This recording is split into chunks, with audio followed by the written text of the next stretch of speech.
গত কয়েকদিন আগে একটি ভিডিওতে দেখলাম, ভালো লাগলো বিষয়টা দেখে।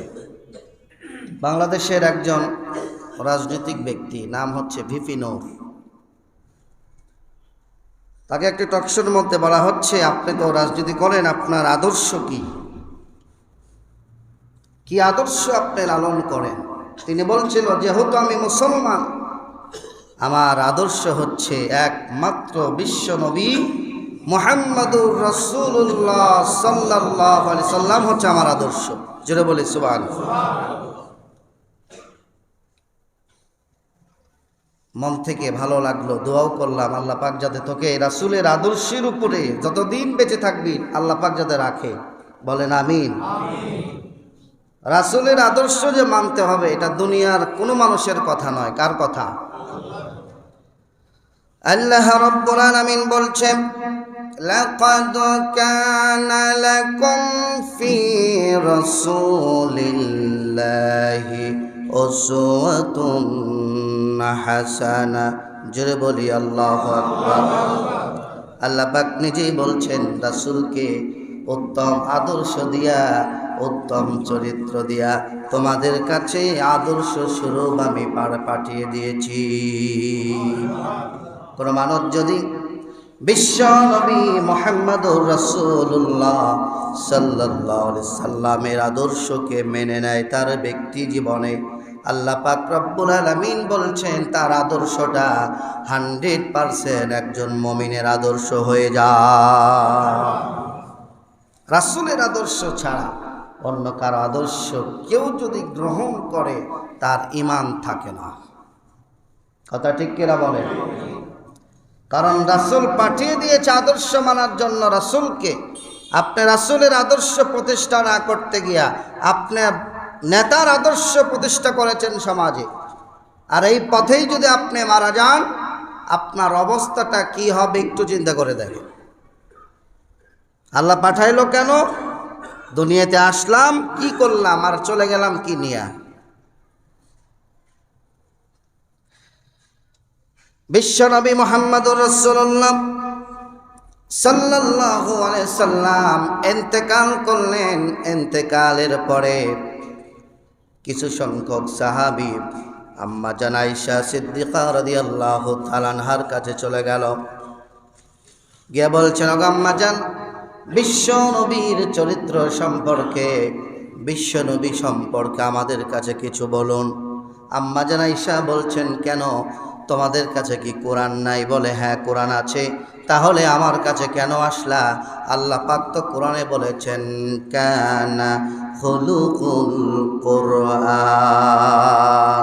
হযরত আম্মা জান আয়েশা বলছে, আল্লাহ রাব্বুল আলামিনের এই 30 পারা কোরআন, অর্থাৎ গোটা কোরআনটাই হলো আমার স্বামীর চরিত্র। জোরে বলি সুবহানাল্লাহ। আম্মা জান আয়েশা বলছেন, আল্লাহ পাক কোরআনে বলেই দিয়েছেন, কানা খুলুকুল কোরআন, গোটা কোরআনটাই হলো রাসূলের চরিত্র। এখন কেউ যদি শান্তি পেতে চায়, চরিত্রবান হতে চায়, রাসূলের চরিত্র বাদ দিয়া, রাসূলের উত্তম আদর্শ বাদ দিয়া কোনোদিন বলেন তো শান্তি পাওয়া যাবে?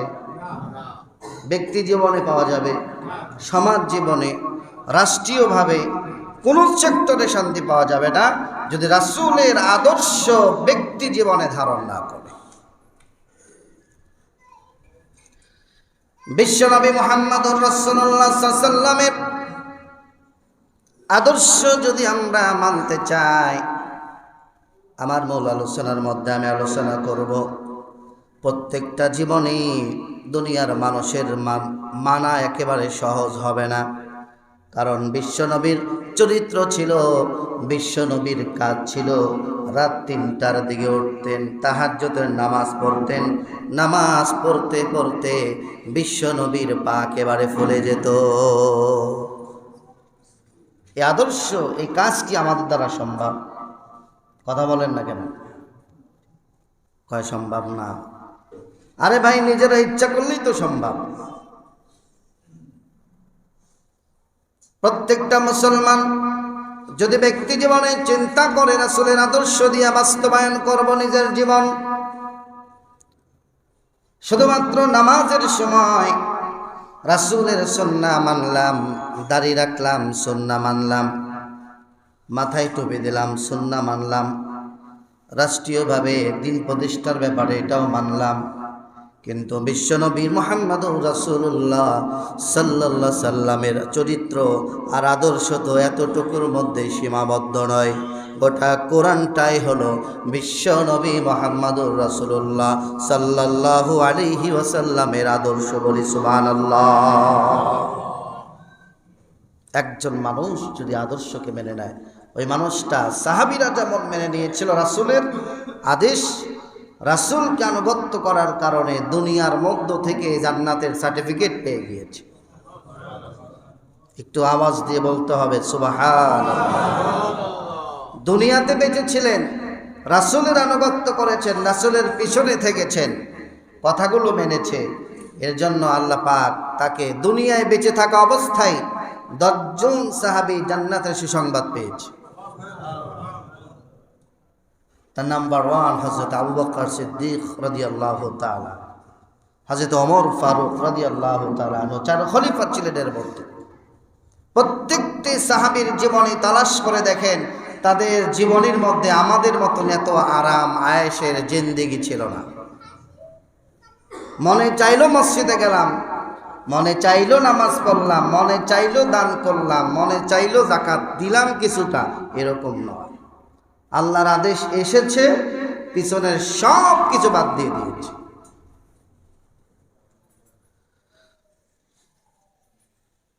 নামাজে যাবে, হাতে ছিল মদের বোতল, মদের বোতল হাতে নিয়ে যাচ্ছে নামাজ পড়তে। এই শরাব যখন হারাম ছিল না তখনকার ঘটনা। হাতের মধ্যে মদের বোতল, আজান হয়ে যাচ্ছে, মসজিদে চলে যাচ্ছে, রাস্তার মধ্যে হাঁটতে হাঁটতে মদ পান করছে, আজান চলছে। ইতিমধ্যে শুনতে পেলেন আল্লাহ রাব্বুল আলামিনের পক্ষ থেকে আয়াত নাজিল হলো, ইয়া আইয়ুহাল্লাযীনা আমানু লা তাকরাবুস সালাতা ওয়া আনতুম সুকারা। জোরে বলি আল্লাহু আকবার। আমার বন্ধুগণ, আল্লাহ রাব্বুল আলামিনের কোরআনের আয়াত নাজিল হলো, আল্লাহ জানাচ্ছেন মুমিন বান্দারা শোনো, নিশাগ্রস্ত অবস্থায়, মাতাল অবস্থায় তোমরা নামাজের নিকটবর্তী হইও না। যখনই তারা আয়াত শুনলেন, কেউ হাতে ছিল মদের বোতল, কেউ আবার ঢোক গিলতেছে, কেউ আবার গিলে ফেলেছেন। সাহাবীরা করলেন কি, মদের বোতল সঙ্গে সঙ্গে মাটিতে ফেলে দিলেন। আবার কেউ হাতটা গলার মধ্যে ঢোকায়া দিলেন, গলার মধ্যে ঢোকায়া দিলা বমি করে দিলেন, মদ পেটের মধ্যে চলে গিয়েছিল। সুন্দর করে তারা মুখ ধুলেন, ব্রাশ করে নিলেন, মেসাক করে নিলেন, কারণ আল্লাহ রাব্বুল আলামিনের কোরআনুল কারীমের আয়াত নাজিল হয়ে গেছে। জুড়ে বলি সুবহানাল্লাহ। আর আল্লাহ রাব্বুল আলামিন 1400 বছর আগে আমাদের জন্য কোরআন দিলেন, বিধান দিলেন, আয়াত দিলেন, শান্তির পথ দেখায়া দিলেন, ইহদিনাস সিরাতাল মুস্তাকিমের পথ দেখায়া দিলেন। সব কিছু ওকে, শুধুমাত্র আমাদের দায়িত্ব হলো মানা আর আল্লাহ রাব্বুল আলামিনের জান্নাতে চলে যাওয়া। আমরা কি করলাম? দুনিয়ায় আসলাম, মন চাই জিন্দেগি পালন করলাম, আল্লাহর হুকুম ছেড়ে দিয়া এখন বাড়িতে বসে বসে শান্তি তালাশ করি। আল্লাহর কসম করে বলতে পারি, কোনো দিন সম্ভব নয় ওই পরিবারে আল্লাহর শান্তি আসবে। সম্ভব? একটু কথা বলেন, একটু জোরে বলেন। আমার কথা কি আপনারা বুঝতে পেরেছেন? বোঝা গেছে আমার কথা? আমি যেই কথা বললাম কোরআন থেকে উদাহরণ দিয়ে বললাম। এখন বলেন, এবার নিজেরা নিজেকে প্রশ্ন করেন, আমি আপনি যেভাবে চলছি, যেই মতে চলছি, যে আদর্শের উপরে চলছি, বলেন তো দেখি আদর্শ মেনে কি জান্নাতে যাওয়া যায় নাকি? নিজের বিবেককে প্রশ্ন করেন। আপনি যে মতাদর্শের উপরে আছেন, যেই নেতার আনুগত্য করছেন, যেই নেতার আদর্শ মানছেন, আপনি ওই নেতার আদর্শ কি রাসূলের আদর্শের সঙ্গে মিল আছে নাকি? ওই নেতা রাসূলের আদর্শ ফলো করো কিনা, নিজে চলে কিনা ব্যক্তি জীবনে? তাহলে আপনি তারটা মানলেন, রাসূলকে মাইনাস করলেন। আল্লাহ কোরআনে বলে দিলেন, লাকাদ কানা লাকুম ফি রাসূলিল্লাহি উসওয়াতুন হাসানা। পৃথিবীর যত মানুষ আছে, যত ফেরেশতা আছে, ফেরেশতাদের কোনো গুনাহ নাই, মানুষের মধ্যে ধরেন যত চরিত্র আছে, সবচাইতে উত্তম চরিত্র দিয়া রাসূলকে পাঠাইলাম। আর ওই রাসূলের চরিত্র বাদ দিয়া দুনিয়ার নেতার চরিত্র প্রতিষ্ঠা করতে গিয়া তুমি মারা গেলে, এবার চিন্তা করো কবরে গেলে তোমার কি হবে। আমার মুসলমান ভাইরা, তাহলে উপায় একটাই, রাসূলের আদর্শ মানব, ঠিক কিনা বলেন? প্রত্যেকটা সেক্টর রাসূলের সুন্নাহ মানব। মান হাব্বা সুন্নতি ফাকাদ হাব্বানি ওয়া মান হাব্বানি কানা মাই ফিল জান্নাহ। আল্লাহ রাসূল বলছেন, যে আমার সুন্নাহ আদায় করে, যে আমাকে মহব্বত করে, যে আমার সুন্নাহকে ফলো করে, ভালোবাসে, ওই লোকটিটা আমি রাসূলের সাথে জান্নাতে থাকবে। তাও সুবহানাল্লাহ কয় না। আর তো অভ্যাস হয়ে গেছে সুবহানাল্লাহ না বলা। কোথায় বলতে হবে সুবহানাল্লাহ, এটা তো বুঝেই না অনেকেই। না বুঝলে কবে কি, রাসূলের সঙ্গে জান্নাতে থাকবেন আপনি, এর চাইতে ভালো উত্তম কাজ কি আছে? এরপরে আমরা চুপ করে বসে আছি, মানে আমাদের আশা আকাঙ্ক্ষা নাই যে রাসূলের সঙ্গে আমরা জান্নাতে থাকবো। আছে কি? সবার আছে। রাসূলের সুন্নাহ মানতে হবে, তরিকা মানতে হবে, পথ একটা, জীবনে যে পথে চলবেন রাসূলের পদ্ধতিটা কি ছিল? সুন্নাহ মানে কি? পদ্ধতি, তরিকা, রাস্তা, পথ। আর হাদিস রাসূল সাল্লাল্লাহু আলাইহি ওয়াসাল্লামের কাজ এবং মনোনীত যেই সমস্ত কাজ তিনি করেছেন এটাকে হাদিস বলে। আর সুন্নাহকে বলা হয় পন্থা, তরিকা, রাস্তা। রাসূল সাল্লাল্লাহু আলাইহি ওয়াসাল্লামের এই তরিকা মোতাবেক যদি আপনি চলেন, আপনি সঠিক পথে আছেন, সঠিক পন্থায় আছেন, রাসূলের সাথে আপনি জান্নাতে থাকবেন। তরিকা মাইনাস করবেন, আব্দুল্লাহ ইবনে উবাইয়ের সাথে আপনি হয়ে যাবেন। আব্দুল্লাহ ইবনে উবাই থাকবে জাহান্নামের একেবারে নিচে, আর কাফেররা থাকবে তার উপরে, আর গুনাহগাররা থাকবে তার উপরে, ঠিক কিনা বলেন?